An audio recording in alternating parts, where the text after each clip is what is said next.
देश में कम उम्र के युवाओं में अचानक हार्ट अटैक से मौत के मामले बढ़ते जा रहे हैं। खबर आ रही है राजस्थान के दौसा से, जहां 10वीं में पढ़ने वाले एक छात्र की स्कूल के गैलरी में जाते समय अचानक हार्ट अटैक से मौत हो गई।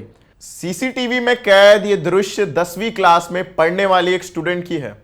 10वीं क्लास में पढ़ने वाली ये स्टूडेंट अपनी पीठ पर बैग टांगे जैसे ही स्कूल की गैलरी में पहुंचती है, अचानक गिर पड़ती है और बेहोश हो जाती है।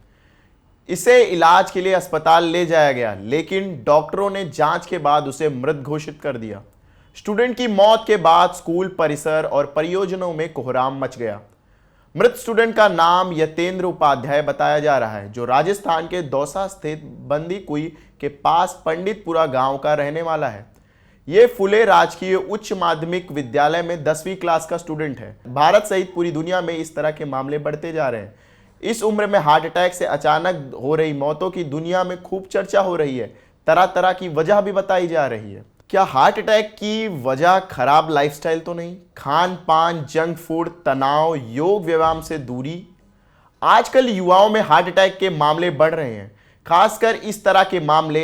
हार्ट अटैक से इस मौत के पीछे क्या कोरोना वैक्सीन भी एक वजह हो सकती है, या फिर कोई और वजह? इस तरह की मौत के पीछे कोरोना वैक्सीन भी वजह है, जिसे लेकर भारत सहित दुनिया के सभी देशों में इस पर खूब चर्चा हो रही है। कुछ वैक्सीन कंपनियों ने भी कहा कुछ मामलों में वैक्सीन वजह हो सकती है, लेकिन अभी किसी निष्कर्ष पर नहीं पहुंच सकते। हमारे साथ जुड़ रहे हैं हृदय विशेषज्ञ डॉक्टर प्रदीप व्यास, जिनसे हुई हृदय रोग के ऊपर खास बातचीत। तो प्रदीप सर, आजकल खासकर आम बच्चों में, छोटे बच्चों में ये हार्ट अटैक की बीमारी ज्यादा कॉमन हो गई है, तो इसकी क्या वजह है सर? ये एक तो छोटे बच्चे हैं ना, उसमें आपकी परिभाषा क्या है? छोटे बच्चे में आप क्या, कौन सी एज देख रहे हैं आप? सर हो गया 15 साल 14 साल, आजकल ये भी नहीं, देखा 15-14 साल में तो नहीं होता है। अगर होता भी है तो ये 25-30 में कभी कभार होता है, और 30 और 40 में होने लग गए आमतौर पर। और 40 और 50 में तो काफी उसकी तादाद बढ़ गई है। और 25 के और 30 के बीच में बढ़ने का कारण मैं समझता हूँ कि इसमें दो कारण बड़े मेजर लगते हैं मेरे को। एक तो लैक ऑफ एक्सरसाइज है, नंबर 1। मोटापा है, जंक फूड है, और tobacco chewing. And there are hidden causes like drugs, जो कि हमको मालूम नहीं है, और बच्चे लेते भी होंगे तो हमको नहीं मालूम है। बिकॉज आजकल क्या है कि बीपीओ में, आईटीज में यहाँ पर काम करते हैं, और कम से कम 12-14 घंटा बाहर दूर रहते हैं घर से एक्चुअली। तो ये कारण है। दूसरा, तंबाकू खाना। तंबाकू तो खैर है ही है, लेकिन मैं समझता हूँ कि drugs is one common one factor जो कि हमको मालूम नहीं है। उसका हम काफी उस पर दुर्लक्ष कर रहे हैं, नजरअंदाजा हो रहा है इस पे। तो इस पे इसको इतना प्रचलित नहीं किया गया जितना होना चाहिए ऐसे जरा। नंबर 1।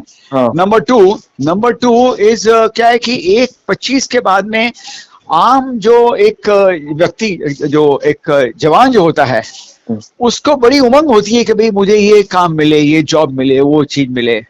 और आज इतनी ये जो स्पर्धा है हर चीज में, ये स्पर्धाजनक जीवन में आज की तारीख में उसको वहां पर कहीं भी उसका चीज का उसको जॉब मिलना, उसको काम मिलना, ये बड़ा मुश्किल हो गया है। उस चक्कर में क्या होता है कि कभी कभी लोगों के ब्लड प्रेशर बढ़ने लग जाते हैं, और बीपी लगता है और बढ़ता है तो मालूम ही नहीं पड़ता है। और इनके कॉमनेस्ट कंप्लेन होती है हेडेक।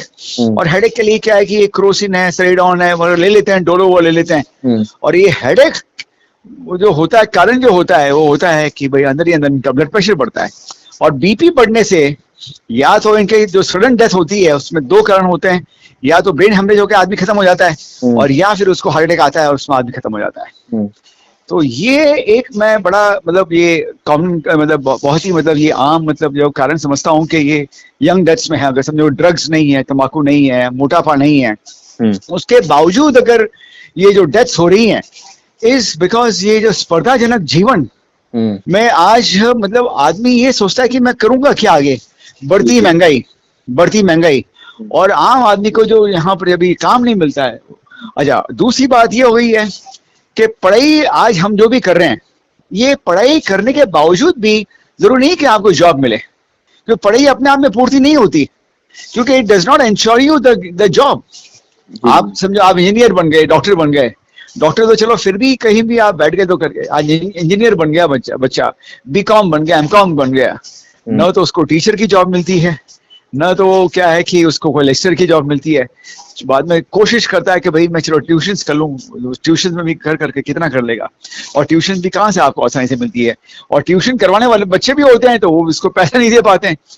मैं ये मतलब ये मेरा एक व्यक्तिगत मेरा मतलब ये अनुभव रहा है मेरा, ये लोगों के साथ बच्चों के साथ में जब मैं इंटरेक्ट करता हूँ तो मालूम करता हूँ कि भाई आप जैसे कोई बच्चा आया बीबी बड़ा हुआ है तो पूछता हूँ कि बोला कि अंकल प्रॉब्लम ये है कि भाई हमको जॉब नहीं मिल रही, प्रॉब्लम ये है अंकल कि हमारी इच्छाएं की पूरी, बोला इच्छाएं क्या, बोला इच्छा अंकल हमारी जॉब की है, और जॉब में इतना प्रेशर रहता है कि उस प्रेशर में उसमें भी बड़ी स्पर्धा रहती है, और ये है कि आज आपने जॉब की है जरूरी नहीं कि भाई आपको कल रखेंगे।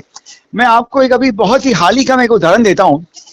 मेरे पास में एक हमारे कोई दूर के रिश्तेदारों का फोन आया था, बोला कि डॉक्टर साहब मैं आपको एक पेशेंट भेज रहा हूँ, और मैंने उसको बहुत बड़ा प्रोजेक्ट दिया था और उस बंदे ने प्रोजेक्ट मेरा किया नहीं, आधा छोड़ दिया है आधा किया है, और बहाना बना रहा है कि भाई वो बीमार है, तो मैं चाहता हूँ कि आप इसको देखें।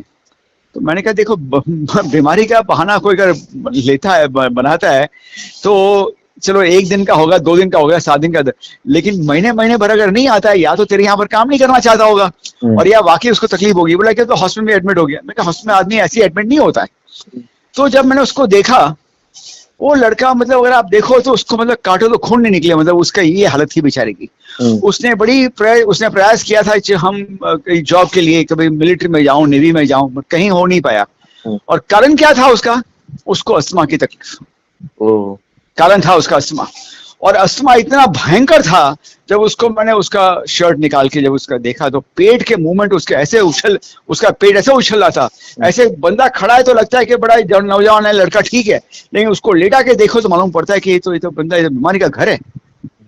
और जब उसकी जब ये जांच पड़ताल की उसकी पूरी बॉडी की, मालूम पड़ा उसके तो पूरी टीबी फैली हुई है उसके अंदर। जी सर, अगर जो आजकल के नौजवान हैं अगर उनको हार्ट अटैक से बचना है तो किन किन बातों का ध्यान रखना बहुत जरूरी है आज के जीवन में? एक तो सबसे बड़ा मतलब मैं कहूंगा कि हमारे यहाँ पर जो कल्चर अभी नहीं है और है भी, दोनों चीजें हैं, इज एक्सरसाइज।